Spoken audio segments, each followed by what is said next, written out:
Hello everyone, welcome to SMA Mitra.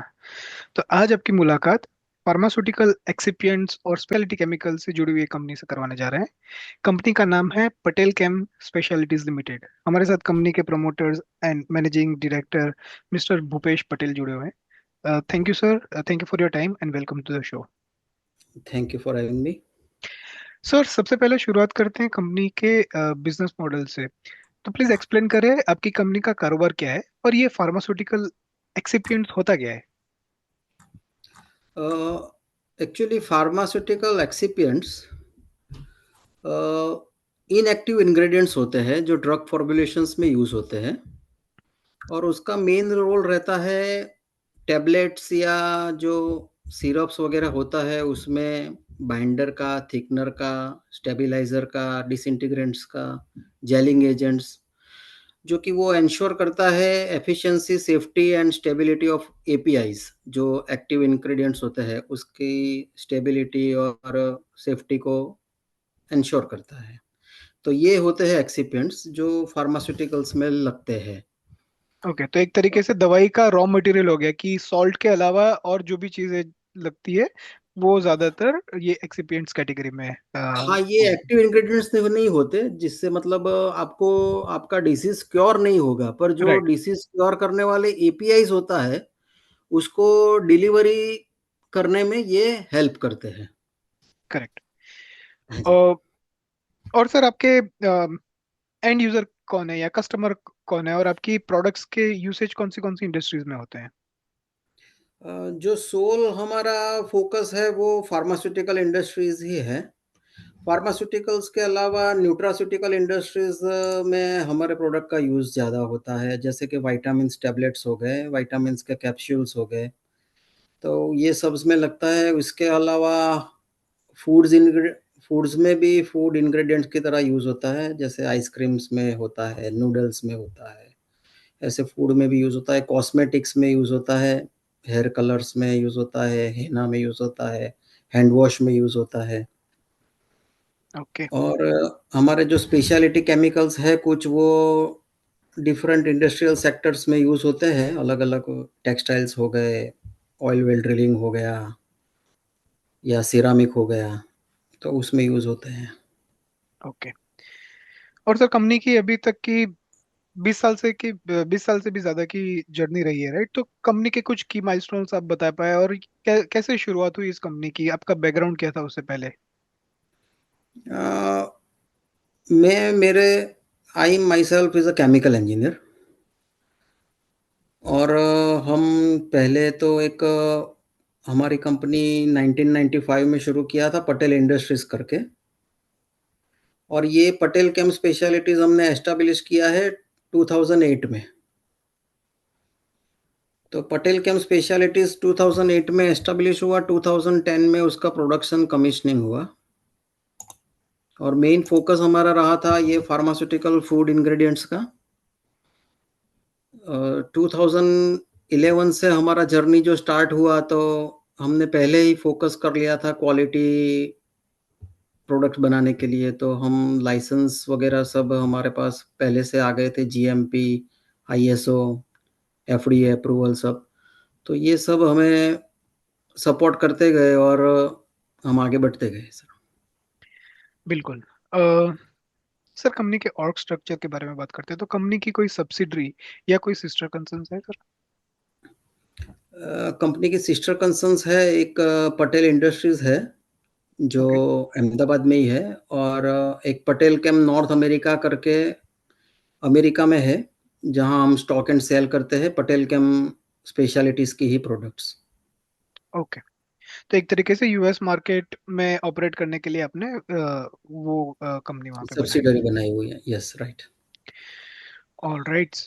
Okay sir, जैसे आपने EBITDA margin देख रहा था कॉन्टिन्यूस इंक्रीज हो रहे हैं लास्ट 3 4 ईयर में, 7 से अभी लाइक 14% के करीब हो गए। तो गोइंग ट्रेंड आप क्या देखते हैं आपके मार्जिन्स के? देखिए, इंडिया जो है अभी वॉल्यूम वाइज फार्मास्यूटिकल इंडस्ट्रीज में वर्ल्ड में नंबर 3 पे है, वॉल्यूम वाइज। हम्म। हम्म। और यहाँ फार्मास्यूटिकल इंडस्ट्रीज बहुत डायनेमिक है और फास्ट ग्रो कर रही है। तो जो हम्म। हमारी प्रोडक्ट्स है उसकी डिमांड भी यहाँ बहुत बढ़ रही है इंडिया में इटसेल्फ।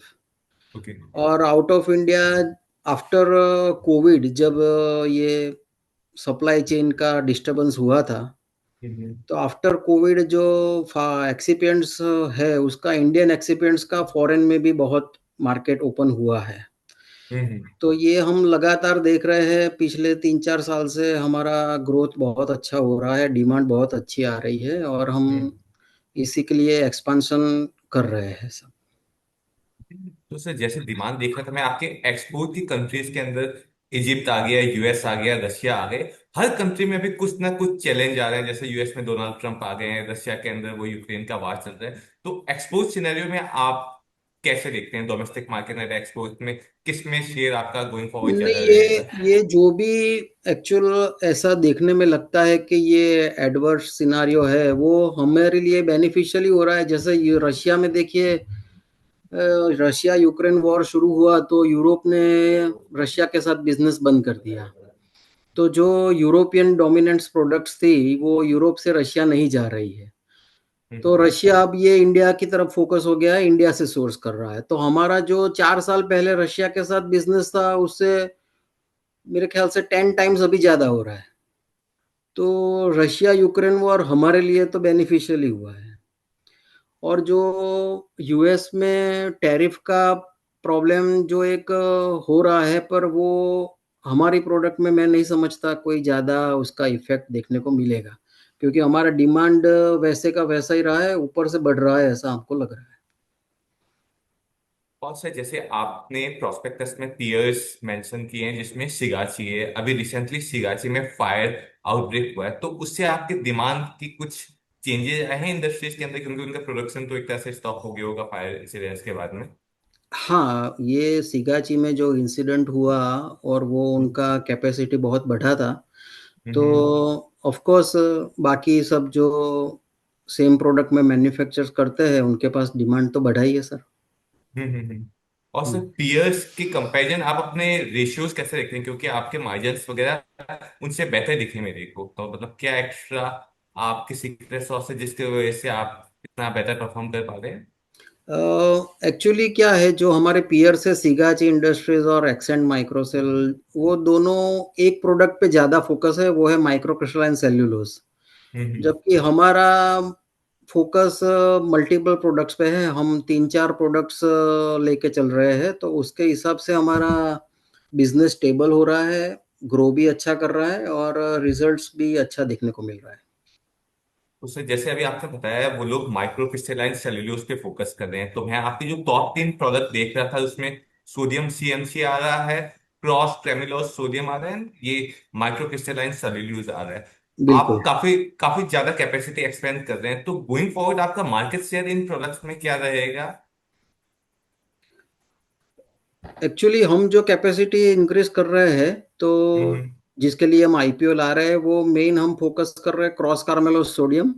हम्म। एक दूसरा प्रोडक्ट है कैल्शियम सीएमसी और सोडियम स्टार्च ग्लाइकोलेट। हम्म। तो हम हमारे प्रोडक्ट्स को अभी मार्केट में ऑफर कर रहे हैं अगेंस्ट जो इंटरनेशनल जायंट्स है उनके सामने। तो ओके। उसके सामने हमारा एक स्वीट पॉट है कि हम अफोर्डेबल प्राइस में इंटरनेशनल क्वालिटी ऑफर कर रहे हैं। हम्म।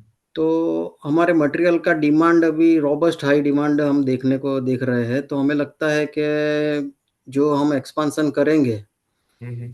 तो उसमें हमको सेल इंक्रीज ही होगा, कोई हमको प्रॉब्लम होगा नहीं। सर अभी जो आपकी कैपेसिटी यूटिलाइजेशन वो एक तरह से पीक के करीब आ चुकी है आपके दोनों यस प्लांट्स के यस अंदर। Yes yes. अब आपकी कैपेसिटी काफी ज्यादा एक्सपेंड करेंगे after this right capital right. Expenditure. तो गोइंग फॉरवर्ड आप अपनी कैपिटल यूटिलाइजेशन क्या एक्सपेक्ट करते हैं with this massive capex increase? Sir first year में हम 50% तक यूटिलाइज करने का ट्राई करेंगे। हम्म। एंड सेकंड ईयर में we will try to achieve 75%, but by the third year I hope we will run on the 100% capacity. Okay. Sir जैसे capacity utilisation की बात कर रहे थे, तो आपके अभी के एग्जिस्टिंग दो फैसिलिटीज है वो गुजरात में है, और ये जो तीसरा फैसिलिटी आ रहा है वो भी गुजरात में ही है, करेक्ट सर? बिल्कुल, बिल्कुल। और सर गुजरात के बाहर अभी नियर फ्यूचर में कोई बड़ा आई मीन कोई नई फैसिलिटी या कोई बड़ा कैपेक्स नियर फ्यूचर में प्लान है सर? नहीं, गुजरात के बाहर अभी तो कोई प्लानिंग नहीं है, ओके, मैन्युफैक्चरिंग में नहीं है। ऑलराइट। सर जैसे हम लोग अभी कुछ देर पहले रेवेन्यू बाय प्रोडक्ट की बात कर रहे थे, तो आई गेस पिछले 3 साल का एक रुझान है कि एसएसजी में आपका पाई शेयर बढ़ रहा है। तो ये एक फोकस डिसीजन है कि आप एसएसजी में ज्यादा फोकस देना चाहते हैं, या फिर उसकी डिमांड ज्यादा है उसकी वजह से उसका कंट्रीब्यूशन ज्यादा बढ़ रहा है सर? नहीं, जैसा कि मैंने कहा कि हम मार्केट में एक ऐसा अल्टरनेटिव दे रहे हैं जो इंटरनेशनल क्वालिटी दे रहा है एट अफोर्डेबल प्राइसेस। ओके। और हम जैसे कि क्वालिटी को बहुत इम्पोर्टेंस देते हैं और स्ट्रेंजेंट क्वालिटी कंट्रोल को हम हमारे यहाँ फॉलो करते हैं। हमारी प्रोडक्ट का एक्सेप्टेंस मार्केट में बहुत अच्छा है और डिमांड हमारे पास डे टू डे इंक्रीज हो रहा है। तो ऑलराइट। इसके लिए हम ये 3 प्रोडक्ट पे हमने फ़ोकस किया है, sodium starch glycolate, cross carmellose sodium और कैल्शियम सीएमसी। ऑलराइट। और सर इंडस्ट्री वाइज अगर बाइफर्केशन देखें, तो आई गेस आपका फोकस फार्मा में ज्यादा है, राइट? जो 2 साल पहले राइट। 58% के आसपास था, अभी वो 67% से भी ज्यादा कंट्रीब्यूट करता है। तो अगेन फार्मा में आप फोकस ज्यादा देना चाहते हैं गोइंग फॉरवर्ड, या बाकी इंडस्ट्रीज जैसे कि कॉस्मेटिक्स हो गया, फूड एंड बेवरेज है, उसमें भी आप मतलब एक्सपांड करना चाहते हैं? सी फ़ोकस हमारा प्राइमरी फ़ोकस तो फार्मास्यूटिकल्स ही है क्योंकि जो हम प्लांट बनाते हैं वो सब फार्मास्यूटिकल के रूल्स एंड रेगुलेशन के हिसाब से ही बनाते हैं।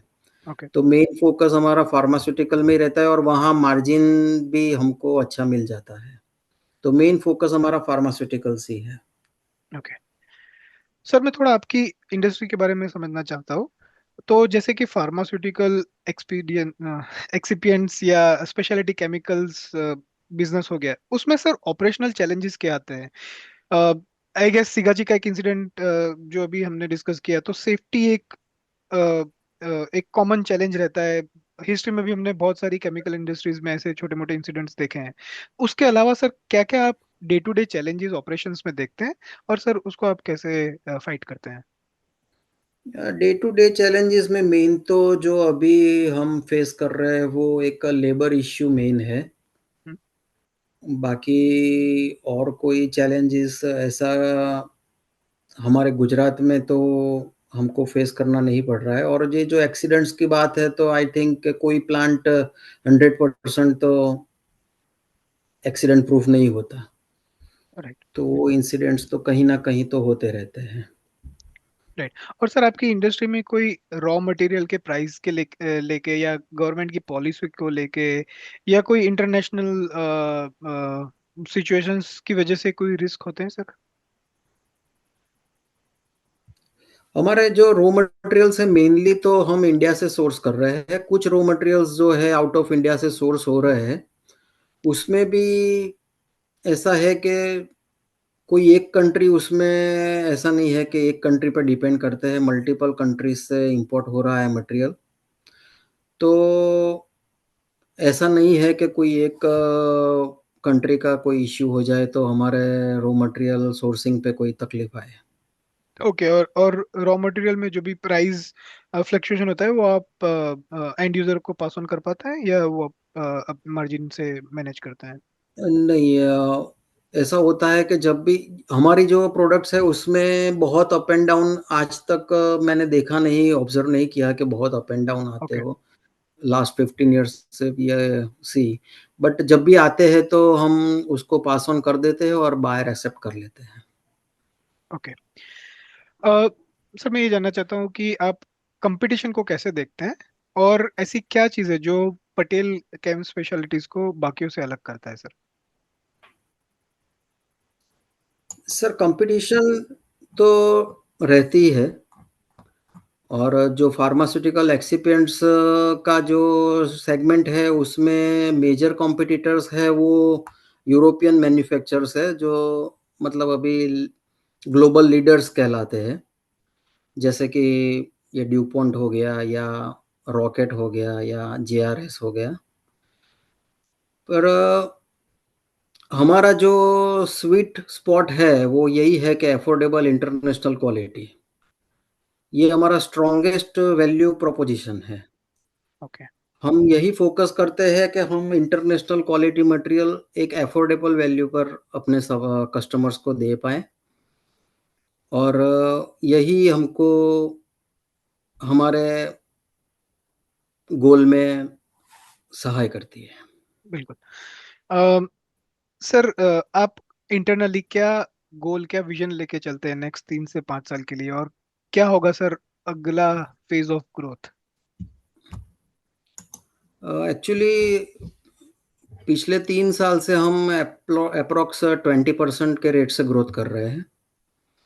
अभी हम ये आईपीओ ला रहे हैं, उसका हम नया यूनिट कर रहे हैं गुजरात में। हमारा जो 2 एग्ज़िस्टिंग यूनिट है, उसमें भी एक जो हिम्मतनगर का फैसिलिटी है, उसमें हम 4 फोल्ड में एक्सपांशन कर रहे जा रहे हैं।